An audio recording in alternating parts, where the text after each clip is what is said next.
Good afternoon, everyone, and thank you for joining Women at Ardent today for a webinar on Say What? How to Communicate and Be Understood Across Generational Lines.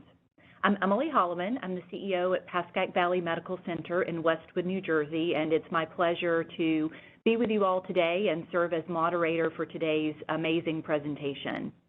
Before we begin, I have just a couple of housekeeping notes.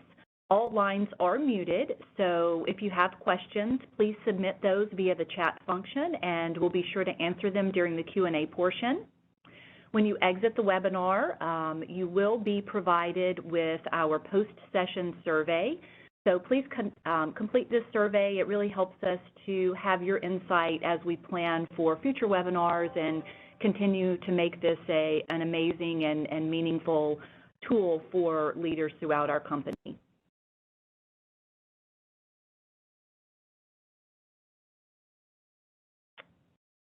Just a reminder on the purpose of Women at Ardent. It is to network and learn practical solutions from one another, sharing industry knowledge and leadership experience.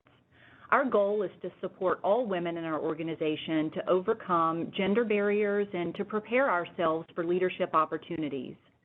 We believe, and I personally believe, that having more diverse leaders makes our company stronger than it already is.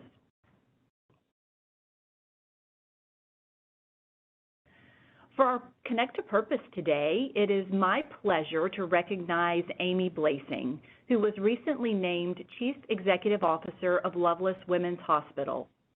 Amy is a registered nurse who holds a master's degree in nursing and healthcare administration. She has more than 25 years of healthcare experience and most recently served as Chief Executive Officer of Lovelace Westside Hospital for the last 4 years. While at Westside, Amy was honored as the CEO of the Year in 2019 for Ardent due to her ability to build a strong culture and exhibit servant leadership. Amy, thank you for your hard work, your dedication, and your remarkable leadership.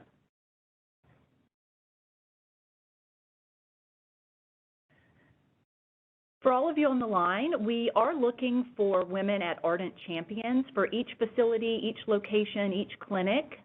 If you have a passion for elevating women within our organization and want to be more involved with the Women at Ardent program, we'd love to hear from you. As a champion, you will help promote Women at Ardent educational and networking opportunities. You'll help find ways to creatively engage with your team members. Champions are asked, with your manager's approval, to commit to 2 to 3 hours a month for a 1-year period. If you have any interest in serving as a champion, please complete the short questionnaire by the end of the day. The QR code is on the screen now, and there is also a link in the chat function. Of the submissions, 1 person at each facility or location will be identified by the Women at Ardent Steering Committee. We'll reach out to you, to everyone who has completed a submission in the upcoming weeks for more details. Also, always feel free to email women@ardenthealth.com if you have questions, and we're excited and look forward to hearing from all of you that are interested in becoming more involved with Women at Ardent.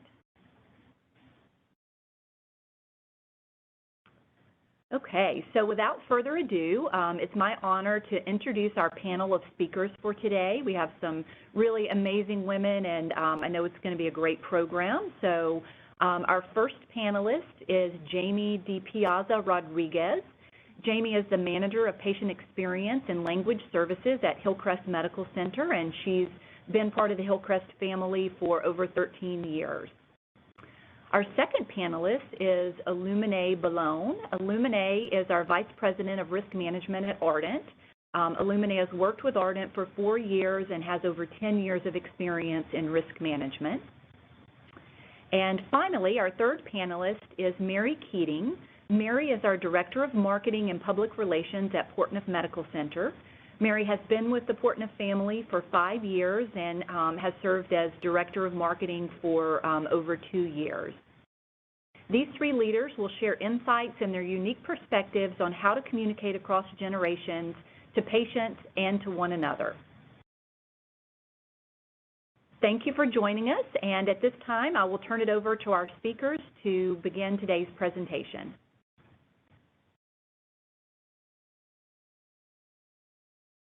Good afternoon, and thank you so much for joining us. Thank you, Ardent, for getting us together. I've met such incredible women through this, so thank you.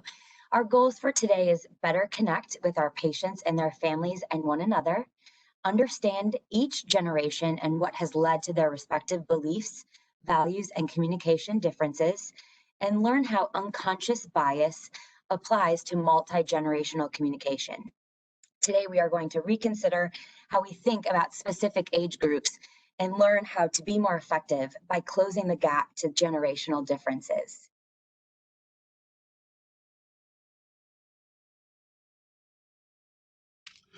So good morning, and thank you all for being here. This is the first time that we've had all 5 generations in the workforce.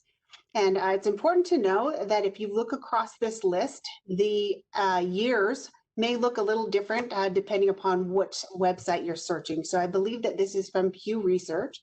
And for the purposes of today, we want you to really consider which generation you fall into based on the dates outlined below. Generations are really shaped by the collective experiences that they have. So the traditionalist generation experienced World War II and the Great Depression. Our baby boomers, Vietnam and the Watergate. Generation X, of which I am a part of, the rise and the fall of .com. This generation between the ages of 25 and 40 also saw the first launch of the iPhone in 2007. Our millennials, which I believe the other 2 panelists are a member of, saw the collapse of the Twin Towers, and then Generation Z will be forever changed by COVID. So that gives you a little overview of the generations we'll be talking about today. And with that, I turn it back to Jamie. Thank you, Mary. We're excited to see that the breakdown of Ardent workforce is. So as you see on here, the breakdown and how they break it down. So today we are actually going to be using Mentimeter, which is a live posting platform to hear from you. So please go ahead, get your phone out or open a new internet browser so that we can interact with you. If you could please go to www.menti.com and you're going to enter the code 8235-9959 or use the QR code that is on the screen.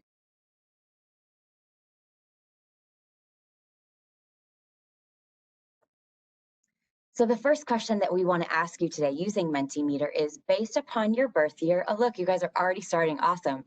Which generation listed below are you a member of?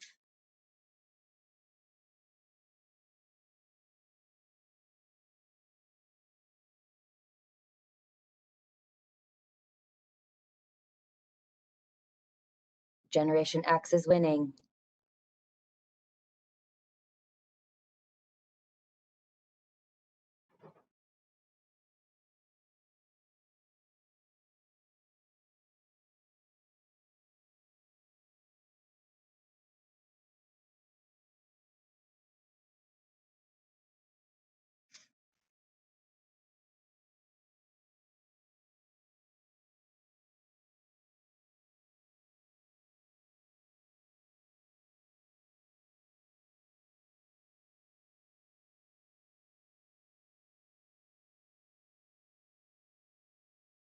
Wonderful. Well, as you continue to answer that question, we appreciate you joining us today.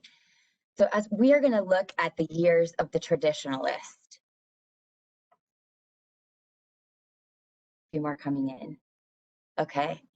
So these years are 1925 to 1945. Unfortunately, it didn't look like we had any that joined us today. But as a lot of you know that some of these are our patients, we want to still discuss the Traditionalists. So they love handwritten notes. They're very into formal communication and that personal interaction with a smile, of course, even if you have a mask on. They respect history and traditions. They are our patients. They remember doctors when doctors made house calls. And we have to remember that some of them have lost their audience. They're very straightforward. They're great storytellers. And we, as leaders, have to remember to have patience. Some of these stories might be a little bit longer. So I encourage you to pull up a chair and sit with our patients in this year of the Traditionalists. Some of them, this might be the first time that they've ever been in a hospital. So for an example, the call light, make sure that they know how to communicate through that call light. In fact, I have to share with you a personal story. I'm so blessed to have my grandfather still in my life, and he actually just turned 103. So he's a little bit outside of this traditionalist, but he fits this so well. He talks to me about the Great Depression, and now that he's gone through COVID, he's gone through so many things in his life. I had the opportunity on his birthday to FaceTime with him, and we talked about all of the notes that he still has saved because he loves those handwritten notes. So I encourage you, with working with traditionalists, remember that sit down with your patient and those notes. My grandfather has a whole box of 103 years of notes saved. So remember that formal communication and sitting down with that patient with a smile. Thank you, Jamie. That's a beautiful story. We're now going to transition to baby boomers. So if you are a baby boomer, that is, if you were born between 1946 and 1964, please answer the following question. What is your preferred method of receiving communication at work? Okay, we see emails, in-person, one-on-one, text messages. Oh, we have Teams meeting. Okay, all right. Personal social media. It looks like email is winning. Okay, most of you prefer email. All right. Okay, we have a winner. Now, again, if you're a baby boomer, what are your preferred methods of seeking out information? Is it online chat? Is it personal social media like Facebook, Instagram? Where do you seek information?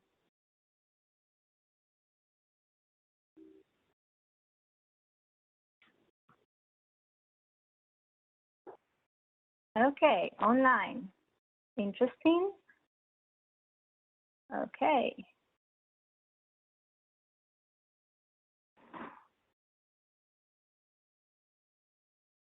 Very good, very good. Okay, it looks like you're all searching for information online. Well, you know, baby boomers were not born with the internet, but obviously they're adapting. And their communication style is obviously going to be more formal and defined. And that includes phone calls and face-to-face. Now, a little interesting fact about baby boomers is that very early in the years of the boom, schools were overcrowded, colleges didn't have enough seats, or at least that's what I was told, and competition for starting a new job was intense. And so I think that as a result of that, this generation learned to compete for resources and success. So when you think about baby boomers, I think we typically define this generation as hardworking, very motivated by their position and the prestige. They work long hours, and they really define themselves by their professional accomplishments. So if you're a baby boomer, maybe this resonates with you. Now, when it comes to other generations, they may believe that other generations like millennials and Generation X, that they must pay their dues and conform to a culture of overwork.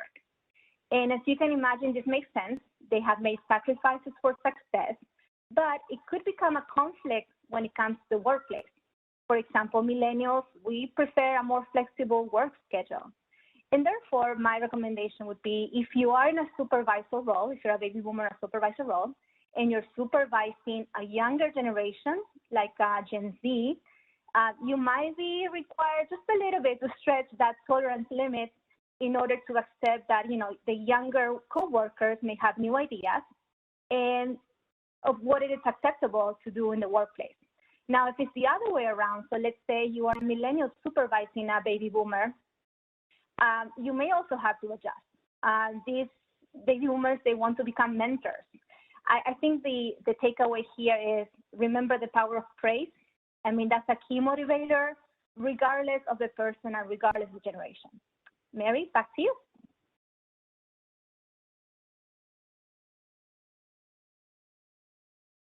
Oh, Mary, you're on mute. That's so like a Generation Xer too, right? So now we're actually going to be speaking directly to the Gen X, and I hope all of you have had that moment when you're on mute. So if you are between the years 1965 and 1980, this question is for you.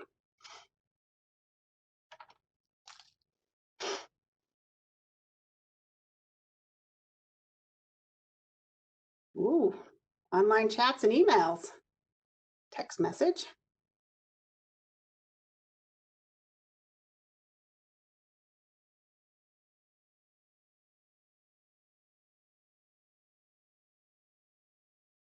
We have a very communicative group.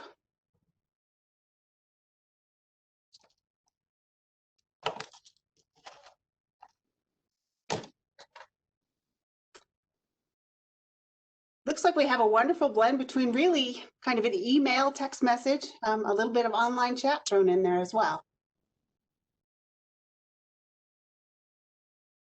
So again, to this same generation, what are your preferred methods of seeking out information?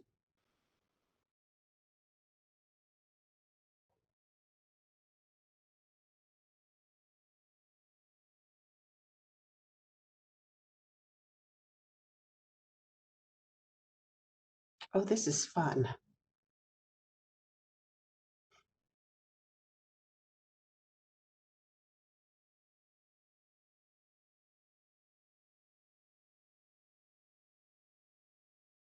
Well, it definitely looks like the web search have it here. So I think we can go ahead and go on, and we're going to start with an interesting communication, a text message that was between myself and one of my older daughters.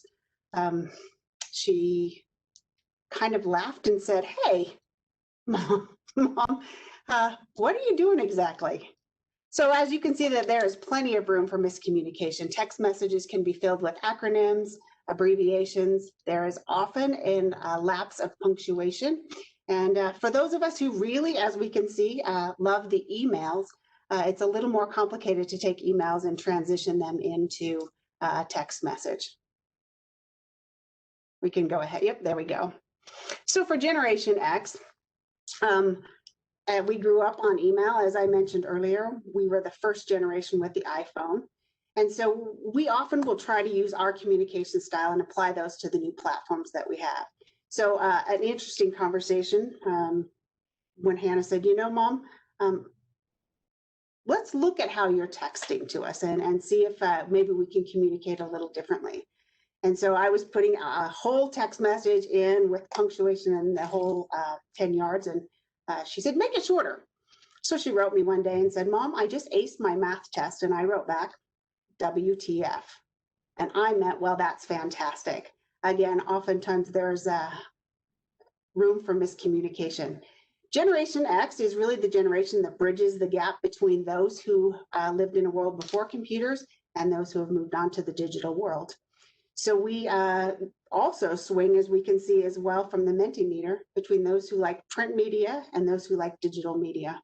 I have to say in some ways we're a little bit like a Goldilocks generation. We're always looking for the right fit. We don't want too much or too little. We want to be somewhere between text and emails. We taught our parents how to use those clunky computers and all of the wireless cell phones. And now we are really learning from our children how to use the Snapbook, InstaTalk platforms that are out there. It's interesting, this particular generation adapts very well to change, and that is in part because we went through a lot of very short-lived tech contraptions. So we have the floppy disk, the CD. How about VHS and Betamax, the answering machine? If you didn't have a Sony Walkman and maybe some Star Jeans, you weren't really cool. And the mixtape and the video stores. And probably the most common phrase out of this particular generation is, you've got mail. So not only am I right in the middle and I'm a mom, but I'm also a marketing director. And that's puts us in a position where we're really acutely aware that there is not just one message that will resonate with every generation. And no one communication style will mix with all of the different individuals out there. It's important that we find those messages that connect with people where they are and in a way that is most comfortable for them. So as a marketing director, if I want to target the traditionalist generation, I'm not going to do it on a digital platform. If I have to sum up really what I think about the Generation X group is that we're kind of a mixtape with an underlying Goldilocks tendencies. We kind of like to be very much in the middle. And with that, I'll turn it to Alumine. So Alumine and I are going to discuss. Oh. Go ahead, Alumine. Oh, no, go ahead. Go ahead, Jenny. We probably should just text each other, right? As a millennial, we'll ask you the same question, or maybe we should have texted you.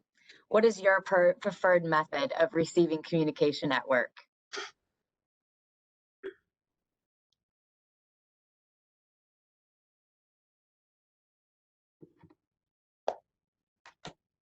Email, text message, okay?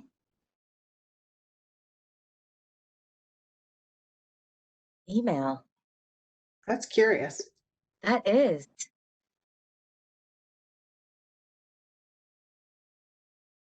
Good to know.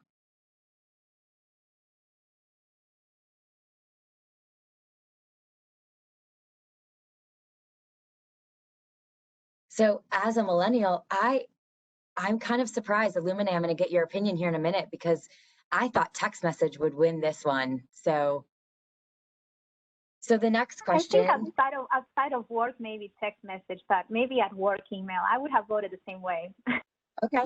Okay, good to know. So next question, what are your preferred methods of seeking out information?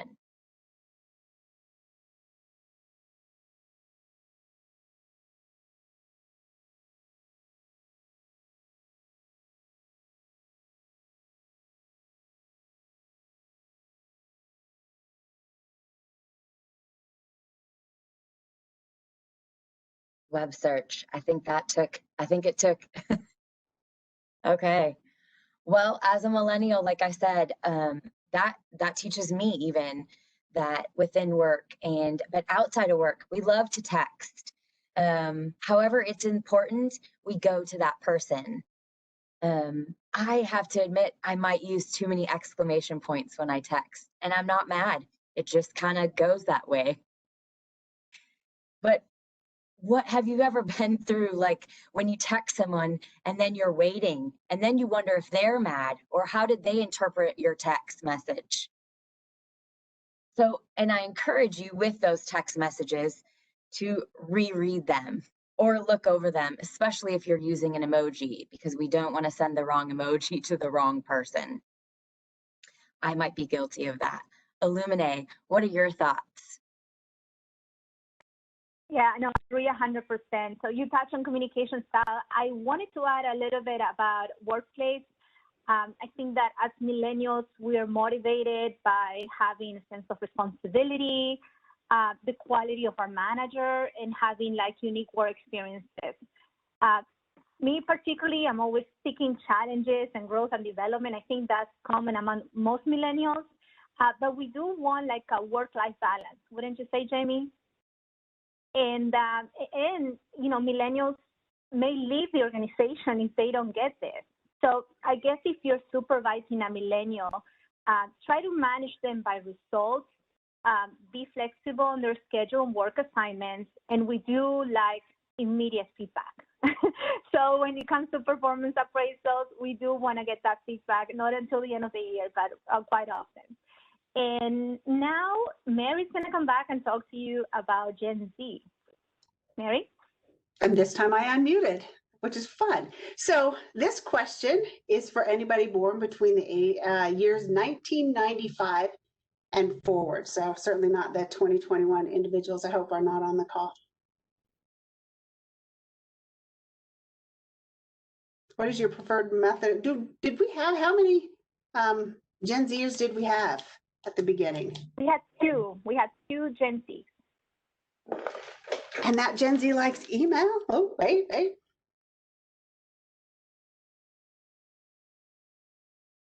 Very interesting. I love the Gen Z population. All right, let's see the next one. And what are their preferred methods of seeking out information? for our Gen Zers?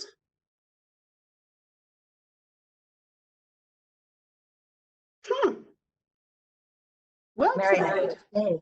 I have to say, Mary, I saw that one-on-one, and I love that. I love that human connection still. Yeah, that's awesome. I mean, I'm learning a lot really with the numbers on the Mentimeter for sure. We can go ahead and go forward. So this particular generation, wow, fantastic. They are right now, most of them under the age of 25. So their adult characteristics really have not been vetted. They're just now starting to enter the workforce. They're the first generation of digital natives. They are hyper connected. They are really comfortable with technology, and they're quite social media savvy. So if you're having a computer problem or you need to learn a new app on your phone, you can definitely turn to a Gen Zer and they can help you out. Many of them have had a cell phone in their hands from the age of 10, and we're finding that now they have tablets in their fingers and on the tables by the time they're 2 years old. This generation is very self-aware. They are self-reliant. They are innovative. They're goal-oriented. And the one thing that really stands out is that they are globally aware, and that could be because they're so connected across the world. A couple of other really interesting things about the Generation Z, and it's the way they look at information and knowledge. Where we may have prioritized, what we know, this particular generation is more about prioritizing how fast they can find the right information, and not necessarily how much they know. That's a significant shift, and that's in part, I think, because every single day they are bombarded with tons and tons of headlines and a bunch of information, and in order to retain that amount, you would really need to be in the library. So with that, they are also very quick to learn. If they needed to know how to change the oil in their car, they're going to go to a YouTube video.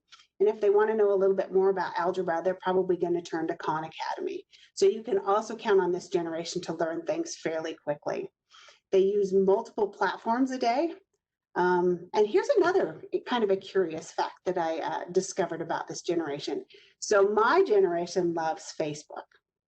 And Facebook really is a billboard-esque platform. You sort of scroll through and you get a lay of the land of what's happening, sort of like you would looking at billboards on the side of the road. Gen Zers have turned to Snapchat and Instagram, and those really are more peer-to-peer platforms. So they're finding that they can be more interactive on platforms outside of Facebook. Again, this generation was hit pretty hard with COVID, and this is going to define this generation. So many of them last year found themselves at home. They found themselves on Zoom. They had to become very self-reliant in order to learn. Many of them were really lonely. There's some depression in there, and every part of their world was turned upside down. They were consumed by fear and uncertainty. And so as we welcome them into the workforce, we really need to think about, the collective experiences that they have had. Some of them may really have some quirks about connecting with individuals because they've been home alone. Others might be very hungry for that kind of interaction. So just sort of pay attention and take the cues from that generation, because COVID has definitely profoundly impacted them. So now we've really come full circle with all 5 generations. And there is a quote I think I'd like to end with that lives on my corkboard. And you are never too old to learn. You are never too young to teach. And there are opportunities every day to learn. So take the time and learn. And with that, I think I'm turning it back over to Alumine. Thank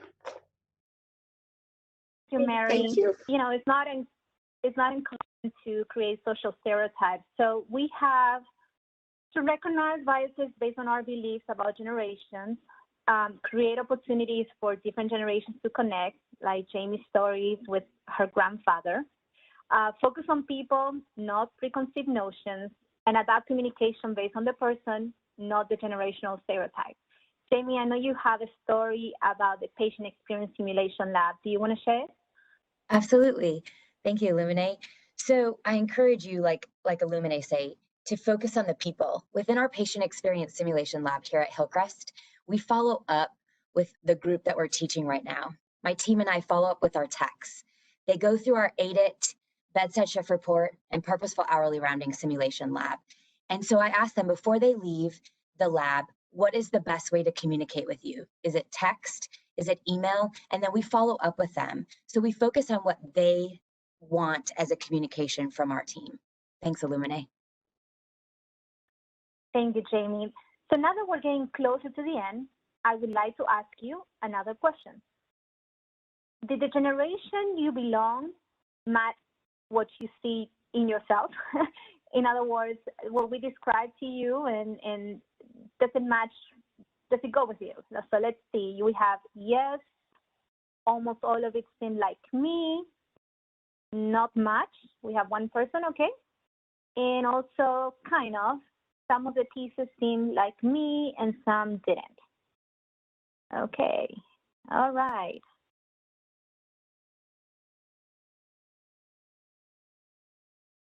Okay, interesting. So yes, almost all of it seemed like me. And again, we're all products of our environment. The viewpoints aren't right or wrong, they're just different. All right. Yes, almost all of it seemed like me, one. Okay, Mary, back to you. I know you're wrapping it up. I do believe that I am wrapping it up. So at the end of the day, we do have the 5 generations in the workforce, and it's important to know what the preferences are, both in communication style and in personal style, about what people want and how they communicate. Communication is really a two-way street. So it takes both somebody who is sending a message and one who is receiving that message. And so as those who are sending, we want to make sure that we are doing so in a way that is very well received on the other side. So consider, as you go out and about today in your world, see if you can change your communication style to be more reflective of those with whom you work. Thank you.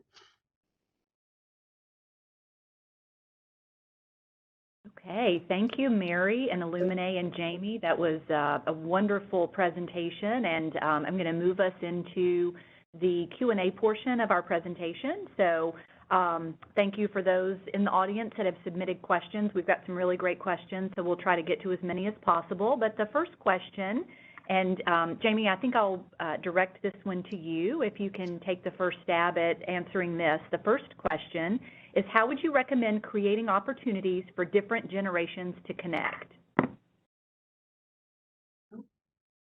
I think going back to the patient experience simulation lab, we've been able across Ardent to create this wonderful tool.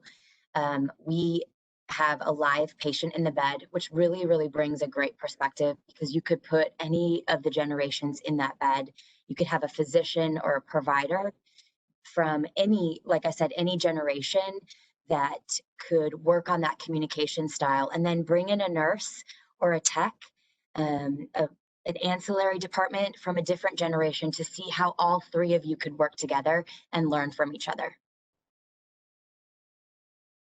That's great. Mary, Alumine, anything that either of you would add to the question of how to create opportunities for different generations to connect?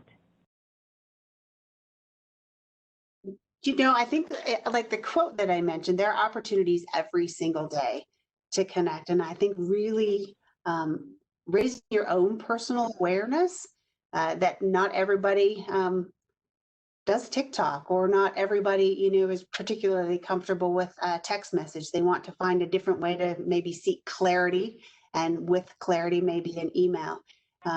There are individuals who are a little slower to respond, and some, like the millennials, who want immediate feedback and immediate information. And I think once you learn that and you start to explore all of the different nuances, you can learn a lot about yourself, maybe a lot about the kids that you're raising, and a lot about those that are around you every day. So I would just look for those opportunities and model others' behaviors. Absolutely. Alumine, anything that you would add to this? I always try to push myself not to stay behind. And while I do consider myself tech savvy, comparing to Gen Z, I am definitely not so much. So I do have someone younger at home, and he's always telling me, okay, you need to join Twitch and TikTok and all these platforms and try to stay connected with other generations.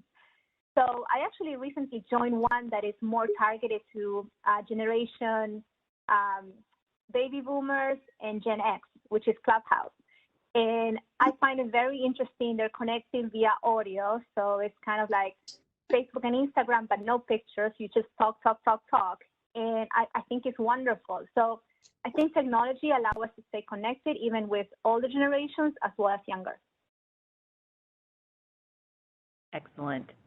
So we'll move on to the second question. The second question from our chat is, did your communication style fit into your defined generation? I can jump into that one. Definitely. Go ahead. Go ahead, Illuminate. I was going to say definitely. I love text messages. When I talk to my parents, first I text them, and my parents are baby boomers. They text back and they say, can we do FaceTime? I need to see your face. So definitely I feel more comfortable texting. They feel more comfortable with the face-to-face communication, which is FaceTime because we don't live in the same city. But yes, I definitely identify myself with. Very good. Mary? You know, for me, definitely, I identified, my generation, the Generation X, prefer email. And so I really did struggle with taking, how do you communicate and seek clarity and put that in a text message that has all of the blasted emojis and all of the acronyms and everything involved in there. It was awkward and it was uncomfortable. It might have been a little bit like wearing an itchy sweater in summer. And I had to adapt and figure out that my preferred communication style was not connecting with my children in a way that I needed to connect with them. And so, again, the X generation who likes to adapt, we definitely had some challenges, and we adapted so that we would talk face to face and we would text, because they would text all day long. So I identified with mine for sure. Great. Jamie, what about you? Did you fit into your mold? Yes. I disclosed that I probably use too many exclamation points on my text messages.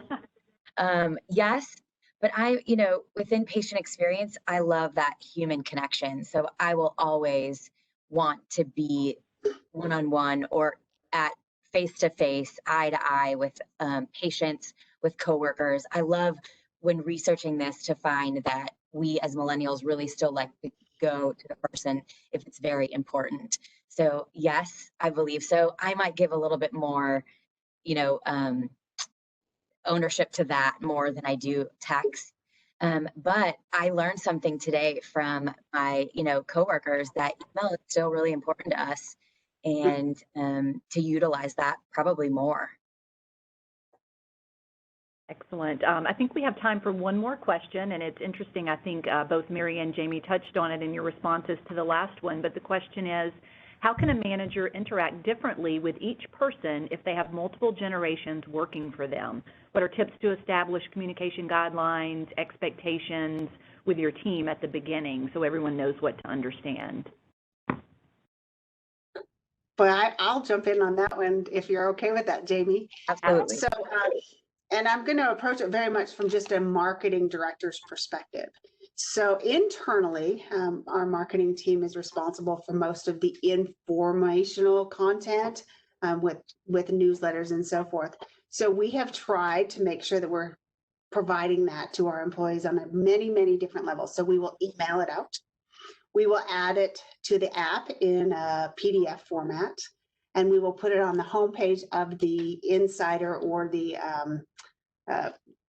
SharePoint, I suppose. I think that's what everybody else is using out there. We have an antiquated one, but we make sure that we're communicating it in a variety of places. We also then ask the director to verbally tell people what's going on, so we can hit all of the different needs, perhaps of the different generations out there. So. Jamie or Illuminate, either of you want to jump in on that question about interacting differently with multiple generations within your one department? Absolutely. I would encourage, as managers or directors or leaders to find out, just as important of finding maybe what your favorite team members things are, to find out what their preferred communication is. You know, I work with an amazing team here at Hillcrest and have lots of different generations represented. And so to know what they prefer to communicate or to be recognized, you know, we do recognitions. How do they want to be recognized? You know, as a millennial, I would love a text, but maybe they wouldn't want a text. They would want an email, or, you know, me, I love that face to face. So I think just recognizing them with asking them, how do you prefer that I communicate? What's the most effective way that I can communicate to you? Jamie, that's great advice. To start with the personal communication and asking the question. Absolutely. Okay, Illuminate, anything from your standpoint? If not, our panelists are so efficient, we may have time for one more question. I think Mary and Jamie, yeah. Okay, excellent. So the final question is, how do you advocate for yourself in the way you prefer when your leaders are in a different generation?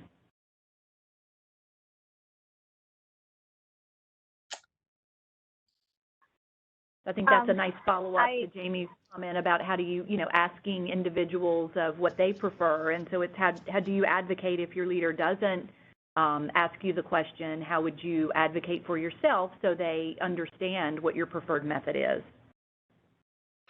I would say tell him or her, I report to a baby boomer, and I'm constantly seeking feedback. So I don't get it, I will ask him, and he understands, how I am and what drives my behavior, and I do need that constant feedback in order to keep going, and he gets it. After 4 years, he understands, how to communicate with me. So I think it comes from both ways, right?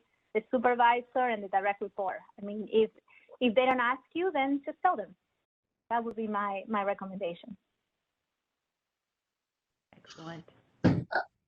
I have one thing I would like to add to that as well is when you're communicating, also be very aware that there are opportunities for miscommunication. And so if there's something that you don't understand or maybe hits you the wrong way, ask.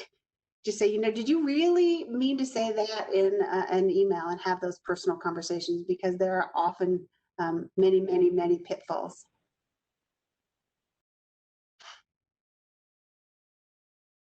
Very good. Okay. Any final words of wisdom from our panelists?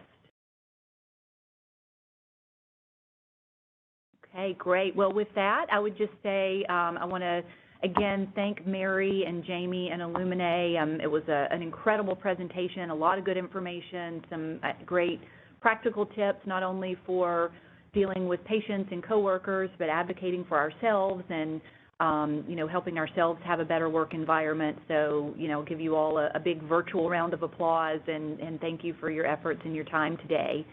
So in closing, to all of our participants, thank you so much for being with us today. I think it was a great presentation and look forward to many in the future. Just as a reminder, there's a QR on the left to complete the post-session survey. Please take the time to do that. Value your feedback and really use that as we plan for future events. So we appreciate in advance all of you taking the time to do that. Continue to look for information about the May Women at Ardent session, and we'll get that out as soon as possible. And just as a reminder, don't forget, if you're interested in becoming a Women at Ardent champion, please use the QR code on the right to submit your name. And again, thank you for attending today's session. We will send the recording of the webinar as well as resources. Those will come out next week, and so please be looking for those. And I hope you all have a wonderful weekend. Thank you for joining us.